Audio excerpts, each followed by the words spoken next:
الله أكبر الله أكبر ولله الحمد الله أكبر الله أكبر لا إله إلا الله والله أكبر الله أكبر ولله الحمد الله أكبر الله أكبر لا إله إلا الله والله أكبر الله أكبر ولله الحمد الله أكبر الله أكبر لا إله إلا الله والله أكبر الله أكبر ولله الحمد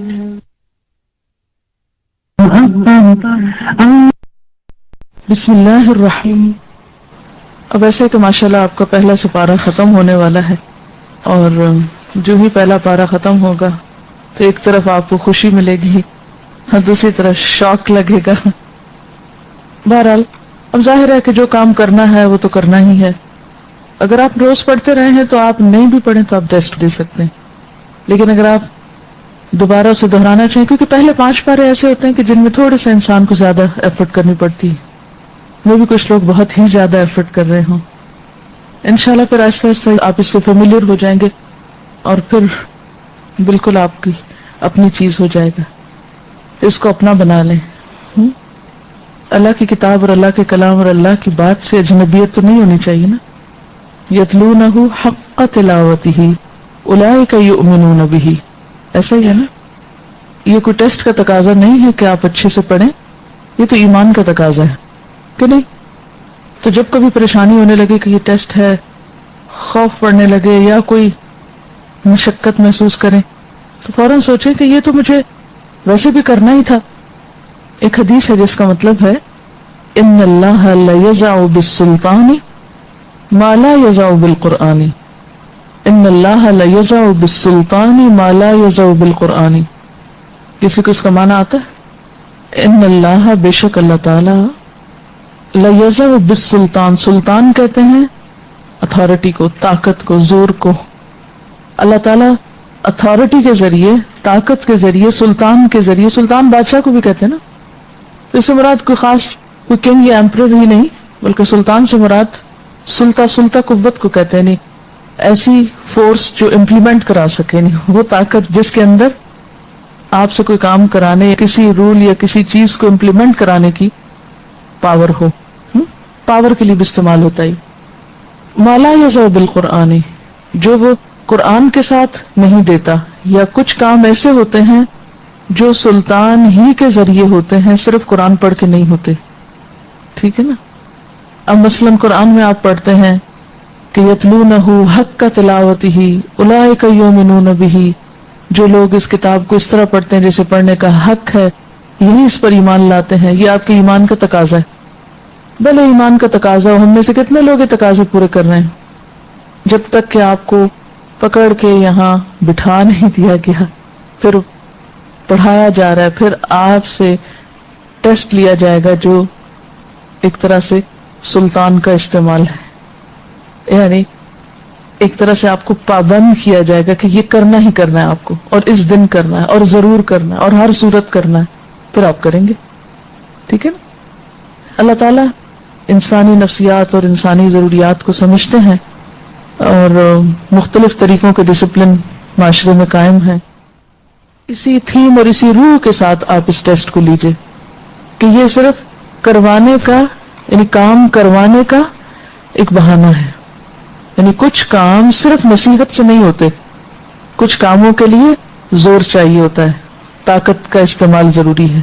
اور طاقت سے مراد صرف وہ یعنی کہ ڈنڈے کی طاقت یا کوئی مار دھاڑ کی طاقت یا کسی ایٹم بم کی طاقت. اس سے مراد یہ ہے کہ کوئی بھی ایسی فورس جو بظاہر نظر آئے یا نہ آئے، لیکن جس کی وجہ سے انسان کام کر جائے. ٹھیک ہے نا. ہم نہ بھی قرآن پڑھیں، ہم نہ بھی دین کو سمجھیں، تو بہرحال ہم سے نعمتوں کا حساب تو ہونا ہے، ہمیں واپس تو جانا ہے، ہمیں جواب تو دینا ہے. ہم تیاری کریں یا نہ کریں، وہ امتحان تو ہر صورت ہمارے سامنے. اللہ تعالیٰ فرماتے ہیں وَإِذِ ابْتَلَىٰ، اور جب آزما لیا تھا، امتحان لیا تھا. ابتلا آزمائش کو کہتے ہیں، کسی مشکل کام کی مشقت میں ڈالنا، تکلیف دینا، امتحان لینا۔ اب یہ جو آپ سے امتحان لیا جاتا ہے، اس میں بھی کیا کیا جاتا ہے؟ آپ کو مشکل میں ڈالا جاتا ہے، مشقت میں مبتلا کیا جاتا ہے، تکلیف دی جاتی ہے۔ اور لقد خلقنا الانسان فی کبد، ہم نے انسان کو کس میں پیدا کیا؟ راحت و آرام میں نہیں، مشقت میں۔ تو اس سے بھی پتہ چلتا ہے کہ زندگی تو ہے ہی مشقتوں کو جھیلنے کا نام۔ بعض اوقات عام روٹین کی مشقتوں کے علاوہ خاص امتحان بھی آ جاتے ہیں بندوں پر، خاص قسم کی آزمائشیں بھی آ جاتی ہیں جو دوسروں سے ہٹ کے ہوتی ہیں۔ مثلا اس وقت جو خواتین گھر میں بیٹھی ہوئی ہیں، مزے کر رہی ہیں، ان پہ تو امتحان کی مشقت نہیں۔ یہ جو بعض اوقات ایز اے لسنر لوگ آتے ہیں، آ کے انجوائے کرتے ہیں، چلے جاتے ہیں، ان پر بھی مشقت نہیں، ان کی بھی آزمائش نہیں۔ آزمائش ہے تو آپ کی، ہاں؟ تو مقصد کیا ہے؟ کیا آزمائش کا مقصد محض تکلیف میں مبتلا کرنا ہے اور مزے لینا ہے؟ جیسے کچھ سیڈسٹ قسم کے لوگ ہوتے ہیں، وہ دوسروں کو ستا کے خود خوش ہوتے ہیں، دوسروں کو پریشان کر کے خود انجوائے کرتے ہیں۔ کیا یہ مقصد ہے اللہ تعالیٰ کا کہ وہ اپنی مخلوق کو کسی خاص مصیبت میں ڈال کے خود مزے کرے؟ نہیں، یہ نہیں ہے مقصد۔ مقصد کیا ہوتا ہے امتحان کا؟ اور آپ کو جو ہم امتحان کی مشقت میں ڈالنے والے ہیں، اس کا مقصد کیا ہے؟ دو مقاصد ہوتے ہیں۔ نمبر ایک، امتحان لینے والا اس شخص کی لیاقت اور صلاحیت سے پوری طرح باخبر ہو جائے۔ امتحان لینے والا جس کا امتحان لے رہا ہے، اس کی قابلیت اور لیاقت سے باخبر ہو جائے۔ اور اس کی ضرورت عموماً بندوں کو ہوتی ہے۔ مثلا ہمیں ضرورت ہے کہ ہم یہ جانیں کہ آپ کو جو ہم نے پڑھایا ہے وہ آپ کو سمجھ کتنا آیا، یہاں آنے کے بعد آپ کی قابلیت میں اضافہ کتنا ہوا ہے، آپ نے کچھ سیکھا بھی ہے یا نہیں، ٹھیک ہے نا؟ دوسرا مقصد کہ ممتحن کو تو لیاقت کا علم ہو، لیکن پھر امتحان کیوں؟ یعنی جیسے اللہ تعالیٰ کو تو ہمارے ایمان کا پتہ ہے، ہمارے عمل کا، ہر چیز کا پتہ ہے، اس کو تو ضرورت نہیں ہے کہ وہ ہمارے قابلیت سے باخبر ہو، لیکن اس کا مقصد دوسروں کی نظر میں، اوروں کی نظر میں اس حالت کو پیش کرنا ہے کہ فلاں شخص اس صلاحیت کا مالک ہے۔ تو امتحان کے دو مقاصد ہیں، ایک تو مقصد کیا ہے؟ امتحان لینے والے کو پتہ چلے، اور دوسرا یہ ہے کہ اس کو تو پتا ہو لیکن وہ چاہے کہ دوسرے اور لوگوں کو بھی پتا چل جائے۔ مثلا اور جب ابراہیم علیہ السلام کو اس کے رب نے چند باتوں میں آزمایا تھا، فَأَتَمَّهُنَّ، تو اس نے پورا کر دیا ان کو، قَالَ إِنِّي جَاعِلُكَ لِلنَّاسِ إِمَامًا، فرمایا میں تجھے لوگوں کا امام بنانے والا۔ اب چونکہ لوگوں کا امام بنانا تھا نا، تو لوگوں کو پتا چلنا چاہیے تھا کہ ابراہیم علیہ السلام کو امام کیوں بنایا جا رہا ہے، کیونکہ ان کے اندر یہ اور یہ صلاحیت اور قابلیت ہے، ٹھیک ہے نا؟ اسی طرح سارا پڑھنا عبادت ہے، جتنی محنت کریں گے عبادت ہے، اجر ہی اجر ہے ایک ایک حرف پڑھنے کا۔ اس لیے یہ سوچ کے کہ کیا مصیبت ہے، یہ نہیں لفظ منہ سے نکالنا، اجر ضائع ہو جائے گا، اور اس کے اوپر بھاگنے کی بھی کوشش نہیں کرنی، نہیں میں تو ڈر گئی ہوں، مجھ سے تو ہونا نہیں۔ کوئی بات نہیں، اس سے آپ کو فائدہ ہوگا، اس سے آپ کے سیکھنے کا عمل اور آسان ہوگا۔ ان مال عسر یسرا، تفسیر تو پوچھیں گے ہم، لیکن اس طرح کی تفسیر نہیں پوچھیں گے جس میں بہت رٹنے کی آپ کو ضرورت ہو۔ آپ کے ٹیکسٹ، عربی ٹیکسٹ سے مراد جو قرآن کے الفاظ ہیں، آیات ہیں، انہی کے بارے میں ہوگا جو کچھ ہوگا۔ اگر آپ کو آیات کا ترجمہ آتا ہے اور خالی صاف قرآن پاک سے بغیر ترجمہ لکھے ہوئے اگر پڑھ کے دیکھتے ہیں اور آپ کو پہچان ہوتی ہے کہ یہ بات کیا ہے، تو انشاءاللہ آپ امتحان کر لیں گے۔ اس لیے ترجمے پہ توجہ رکھیں، اس کی انڈرسٹینڈنگ پر، اور ان آیات کے اندر ہی جواب دیکھنے کی کوشش کریں۔ مثلا چھوٹی سی مثال سے میں بات سمجھا دیتی ہوں کہ آپ اپنے آپ سے کیسے پوچھیں، آپس میں کمبائن اسٹڈی کریں تو کس طرح کی بات کریں۔ مثلا فَإِذَا اسْتَسْقَىٰ مُوسَىٰ لِقَوْمِهِ، جب پانی مانگا موسیٰ علیہ السلام نے اپنی قوم کے لیے، کب مانگا تھا، یہ کس موقع پہ مانگا تھا، مثال کے طور پر۔ اچھا، اسی طرح فَقُلْنَا اضْرِب بِعَصَاكَ الْحَجَرَ، کیا کوئی خاص اجر تھا یا دونوں معنی آپ لکھ سکتے ہیں کہ دونوں چیزیں ہیں. بعض نے کہا خاص تھا اور بعض نے کہا ہے کہ نہیں وہ جہاں ضرورت ہوتی تھی کیونکہ تو گھومتے رہتے تھے وہیں مارتے تھے تو نکل آتا تھا. فانفجرت منہ اثنتا عشرۃ عینا، اس سے 12 چشمے پھوٹ نکلے. 12 کیوں نکلے؟ ٹھیک ہے نا. تو بس یہ جو ہے نا اپنے آپ سے خود سوال کیجئے پڑھ پڑھ کے تو خود ہی جواب نکال لیجئے اور پھر خود ہی جواب لکھ لیں گے، کوئی مسئلہ ہی نہیں انشاءاللہ. اچھا ایک اور بات یہ کہ پیپر آپ کو بلو پین سے کرنا ہوگا، بلیک سے نہیں کریں گے آپ، کیونکہ بلیک چھپا ہوا ہوگا نا تو آپ پیپر حل کریں گے بلو سے، چاہے وہ فاؤنٹین پین ہو یا کوئی بھی ہو لیکن کلر بلو استعمال کریں گے. اللہ اکبر اللہ اکبر لا الہ الا اللہ واللہ اکبر اللہ اکبر وللہ الحمد. یہ کورس جہاں لمحات استعمال کرنا سکھائے گا آپ کو، وہاں عقل استعمال کرنا بھی. ٹھیک ہے، آپ کی اپنی عقل، آپ کے اپنے احساسات، مانگے تانگے نہیں.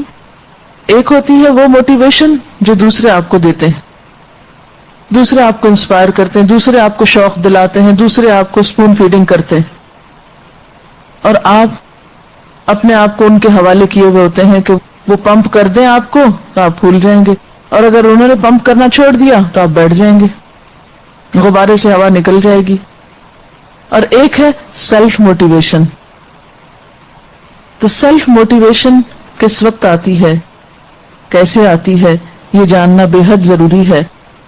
اور کامیابی کے لیے سیلف موٹیویشن بہت ضروری کہ آپ کے اپنے اندر سے ایک چیز اٹھے. ٹھیک ہے نا. اس کی مثال ایسے ہی ہے کہ جیسے ایک انرجی آپ کا جسم پروڈیوس کرتا ہے، یا آپ کھانا کھاتے ہیں، وہ کھانا آپ کے ڈائجسٹو سسٹم میں جاتا ہے اور پھر جسم میں اس کی غذائیت جذب ہوتی ہے نا، پھر اس طاقت کے ساتھ آپ کام کرتے ہیں. یہ ایک فطری طریقہ ہے. اور ایک طریقہ کیا ہے کہ آپ کی اپنی باڈی سرٹن چیزیں نہیں پیدا کر رہی، یا سیکریشنز نہیں ہو رہی، یا ہارمونز نہیں کام کر رہے، تو پھر آپ کو کیا کرنا پڑتا ہے؟ امپورٹ کرنے پڑتے ہیں. یعنی باڈی میں امپورٹ کا مطلب ملک کے اندر نہیں بلکہ جسم میں ایکسٹرا انٹیک لینا پڑتا ہے. مثلاً آپ کو انجیکشن لگوانے پڑتے ہیں بی کمپلیکس کے، یا پھر آپ کو کوئی وٹامنز کھانے پڑتے ہیں، یا آپ کو کچھ اور اسی طرح کی باہر کی سپورٹ عام روٹین کے کھانے کے علاوہ لینی پڑتی. یہ کن لوگوں کو ضرورت پڑتی؟ جن کے اندر ریزسٹنس کم ہوتی ہے، جن کا اپنا جسم کا جو فنکشن ہے، جو نیچرل قدرتی ان کی اپنی ایفرٹ ہے وہ نہیں ہوتی، وہ سلگش ہے، جسم اپنا کچھ کام نہیں کر رہا، سست ہے، اور باہر سے سپورٹ دی جا رہی ہے اس کو. اب ہمارا حال قومی سطح پر کیا ہو چکا ہے؟ بحیثیت قوم ہم کام نہیں کرتے، لہذا ہمیں ہر چیز ضرورت کی کہاں سے لینی پڑتی ہے؟ دوسرے لوگوں سے، وہاں سے امپورٹ کرنی پڑتی. جیسے ملک میں ہم برآمدات لاتے ہیں نا، گندم کم ہو گئی ہے فلاں جگہ سے آ جائے، چینی نہیں ہے تو فلاں جگہ سے آ جائے، چائے کی پتی فلاں جگہ سے آ جائے، پان فلاں جگہ سے آ جائے. کیا ہمارے ہاں زمین کی کمی ہے؟ کیا ہمارے ہاں افرادی قوت کی کمی ہے؟ انسانوں کی کمی ہے؟ اس کی تو ہر وقت ہمیں شکایتیں بہت زیادہ ہیں. کمی کہاں ہے؟ ان وسائل کو صحیح طریقے پر استعمال کرنے میں کمی ہے. ہم محنت نہیں کرتے، ہم سستی کے مارے ہیں، ہم کوشش نہیں کرتے، اپنی عقل استعمال نہیں کرتے، اپنے ہاتھ پاؤں استعمال نہیں کرتے. ہمیں جو کرنا چاہیے وہ ہم نہیں کرتے، لہذا پھر اپنی ضرورت پوری کرنے کے لیے ہمیں چیزیں باہر سے منگوانی پڑتی، ورنہ ہم بھوکے مرنے لگے. بالکل اسی طرح ہمارا جسم، اور کون سا جسم صحیح کام نہیں کرتا معلوم ہے آپ کو؟ جو لوگ ایکسرسائز نہیں کرتے، جن لوگوں کا چلنے پھرنے کا کام کم ہوتا ہے، تو پھر غذا ان کے جسم کا حصہ نہیں بنتی. اسی طرح کچھ لوگ عقل بھی استعمال نہیں کرتے. اپنی عقل سے کام نہیں لیتے.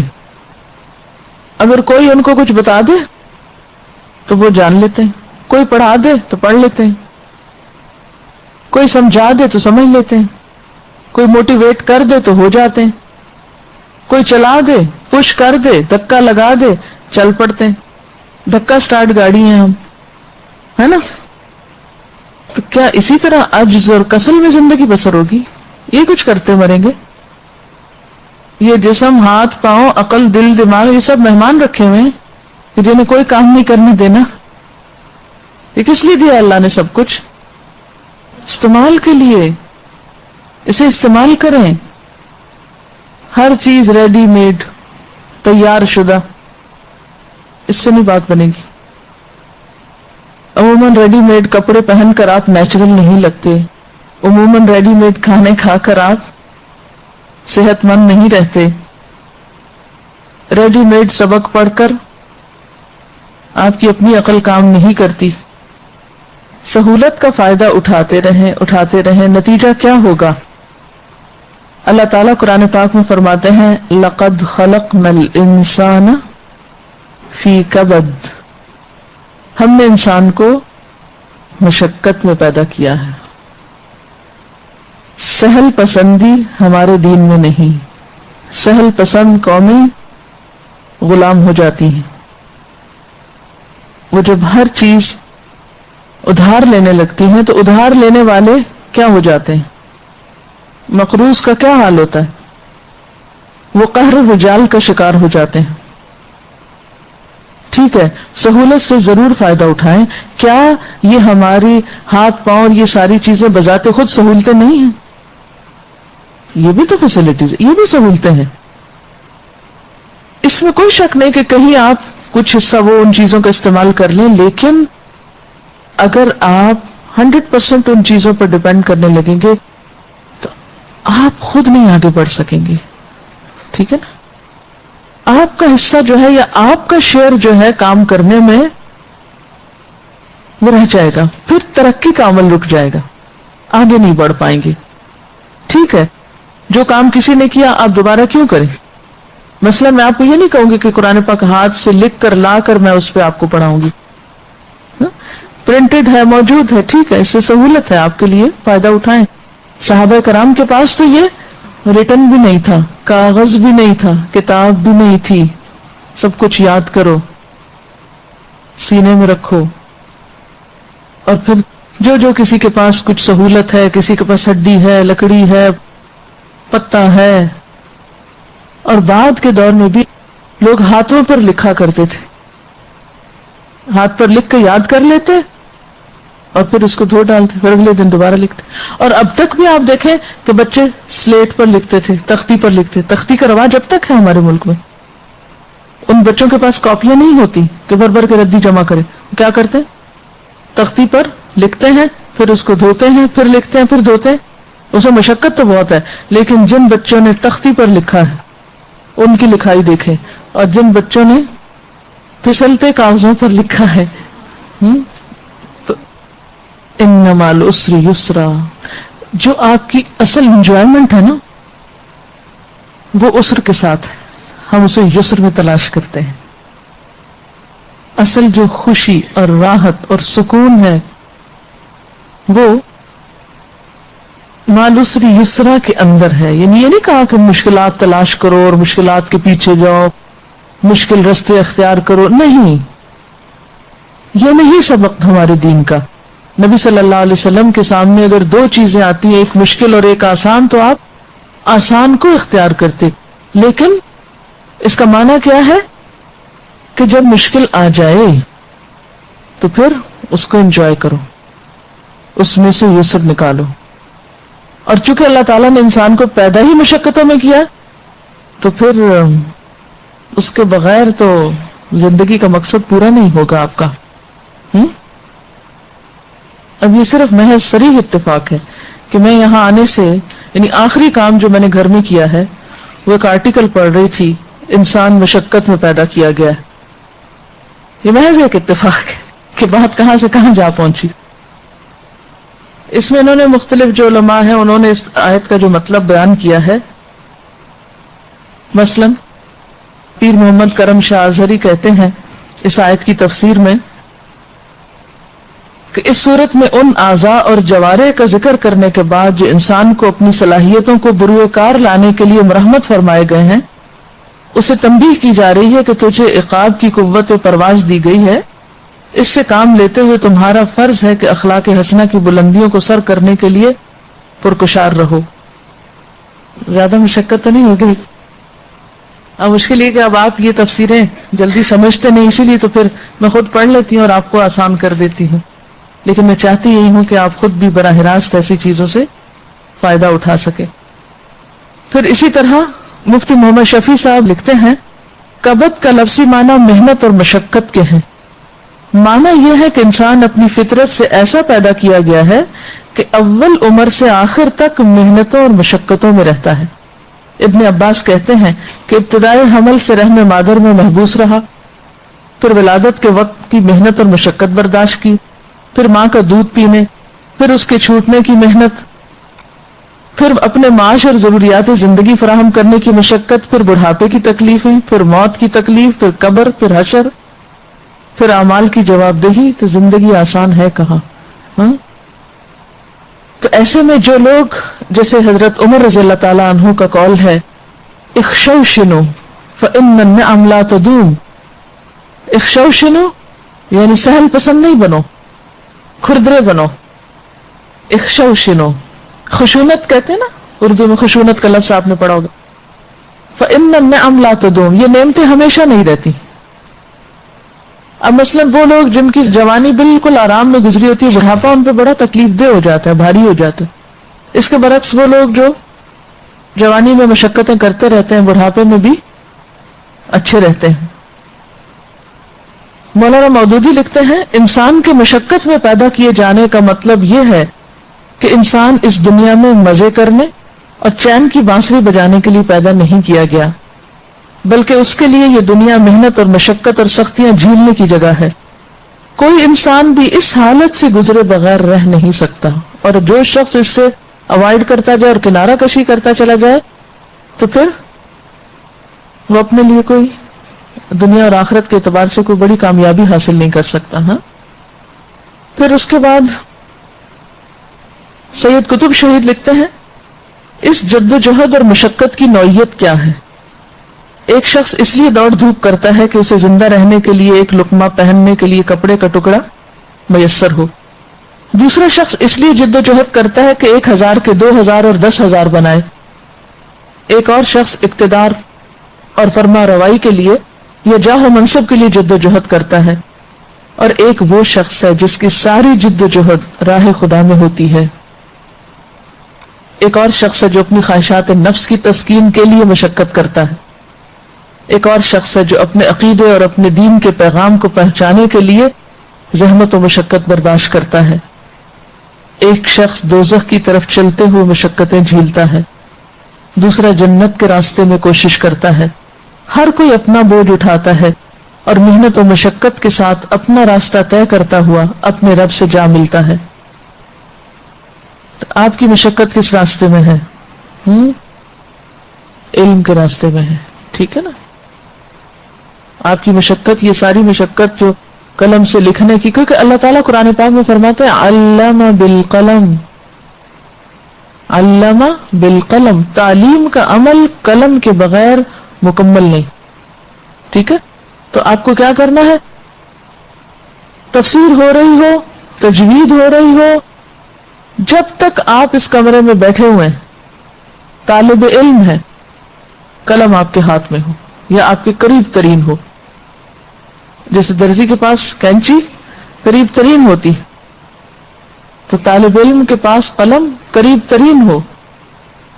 اقرأ بسم ربک الذی خلق، خلق الانسان من علق، اقرأ وربک الاکرم الذی علم بالقلم۔ ایک ہی صورت میں اقرا کی بات کے بعد علم بالقلم ہے، ٹھیک ہے نا؟ ورنہ اگر آپ پینسل چھوڑیں گے نا تو یقین مانیے کہیں نہ کہیں بھٹک جائیں گے۔ یہ باندھ کے رکھتی ہے ہم کو، یہ قلم باندھ کے رکھتا ہے کہ یہیں رہو۔ میرا دل یہ چاہتا ہے کہ قرآن تو ساتھ ساتھ آپ سنیں گے ہی، لیکن چھوٹی چھوٹی وہ باتیں جو زندگی گزارنے کی ابھی تک شاید آپ کو اتنی شدت کے ساتھ کسی نے نہ بتائی ہو، اتنا پیچھے پڑ کے نہ بتائی ہو کہ روز ہی چیک کرنے بیٹھ جائے آپ کو. تو میں چاہتی ہوں کہ ایسی سکلز آپ سیکھیں. اس سال ڈیڑھ میں آپ وہ چیزیں یہاں سے لے کر جائیں کہ آپ دنیا کے کسی بھی گوشے میں ہو، آپ کی ایسی تربیت ہوئی بھی ہو کہ آپ اپنی زندگی سے خود کو بھی اور دوسری انسانیت کو جو بھی آپ کے دائیں بائیں ہو اس کو بہترین فائدہ پہنچا سکیں.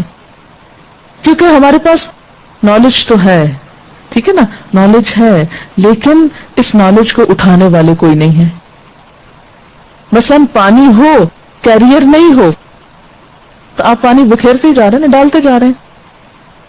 تو آپ ایک طرح سے اس نالج کے کیریئر ہیں. میرا جو پی ایچ ڈی کا ٹاپک تھا اس میں جو میری ریسرچ تھی وہ تحمل علم کے بارے میں تھی، اس کے ایک میتھڈ پہ تھی. جیسے کتاب فزیکلی آپ اٹھاتے ہیں نا، یہ آپ کا جسم اٹھا رہا ہے اس کتاب کو، اور جو اس کے معنی یا روح ہے وہ آپ کی روح اٹھا رہی ہے. آپ کا اندر، آپ کا انر سیلف، اگر وہ اس میں سپارک نہیں ہے نا، اگر اس میں جذبہ نہیں ہے اور وہ اندر سے نہیں بدلا، تو پھر یہ وہی بات ہوگی جیسے قرآن پاک میں آتا ہے کہ مثل الذین حملوا التوراة ثم لم يحملوها كمثل الحمار يحمل اسفارا.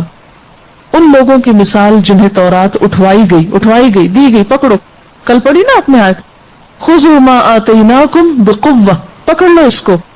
تو اللہ تعالیٰ کا کیا مطلب تھا کہ بس یہ کتاب یوں زور سے پکڑ لو، قوت یوں لگاؤ اس پہ؟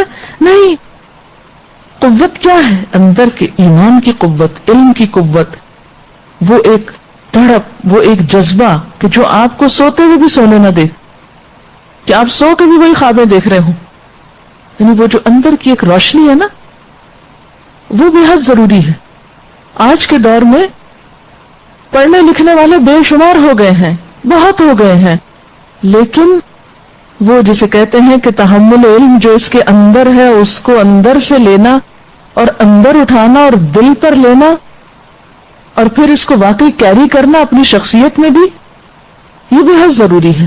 آپ دیکھیے کہ پہلے زمانے کے جو علماء ہوتے تھے وہ صرف اپنے حفظ سے نہیں پہچانے جاتے تھے کہ انہوں نے رٹا ہوا کیا، وہ اس سے بھی پہچانے جاتے تھے کہ وہ کتاب اٹھاتے کیسے ہیں. یعنی آپ کی پہچان اس سے بھی، آپ یہ کتاب کیسے اٹھا رہے ہیں، آپ یہ کیسے رکھ رہے ہیں، آپ کیسے کھول رہے ہیں، کیسے بند کر رہے ہیں، آپ نے قلم کیسے نکالا ہے، آپ نے اس کو ہاتھ میں کیسے پکڑا ہے. یہ سب کچھ علم کے ادب کے طور پر ہوتا ہے اور آپ کی شخصیت میں آنا چاہیے. I mean, it's very important کہ آپ علم کو کس طرح کیری کرتے ہیں. How do you carry yourself؟ کیونکہ ہمارے ہاں اسی وجہ سے لوگ دین سے بھاگتے ہیں کہ دین پڑھانے سکھانے والے جو ہیں ان کی اپنی شخصیت میں کوئی روح جان نہیں ہوتی. تو جب تک ہم اچھے کیریئر نہیں بنائیں گے یا اس کے لیے محنت نہیں کریں گے تو میں بھی نالج تو بہت عام ہو جائے، وہ تو بہت کچھ سیکھا سکھایا جا رہا ہے، ٹھیک ہے نا، تربیت ختم ہو گئی. تو this is part of our course that is equally important. وآخر دعوانا ان الحمد للہ رب العالمین.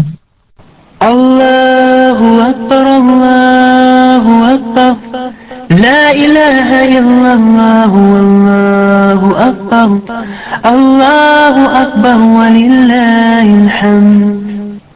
اللہ اکبر اللہ اکبر لا الہ الا اللہ واللہ اکبر اللہ اکبر وللہ الحمد.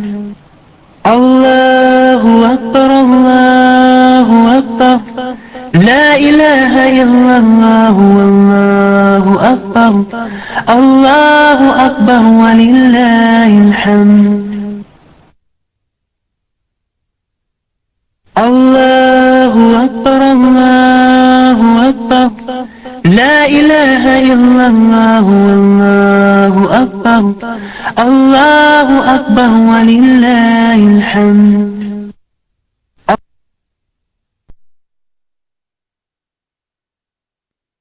اعوذ باللہ من الشیطان الرجیم، بسم اللہ الرحمن الرحیم، السلام علیکم ورحمۃ اللہ وبرکاتہ۔ جی اب پتہ چل گیا کہ ٹیسٹ کا خوف کیسے کم کیا جا سکتا ہے۔ اچھا، آپ کو پتہ ہے لیسن سنوانے کا مقصد کیا تھا؟ انشاءاللہ تعالیٰ نیکسٹ ویک جو ہے نا آپ لوگوں کا ہاف چوز ہو جائے گا، کچھ چلیں پوری طرح سمجھا دیتی ہوں۔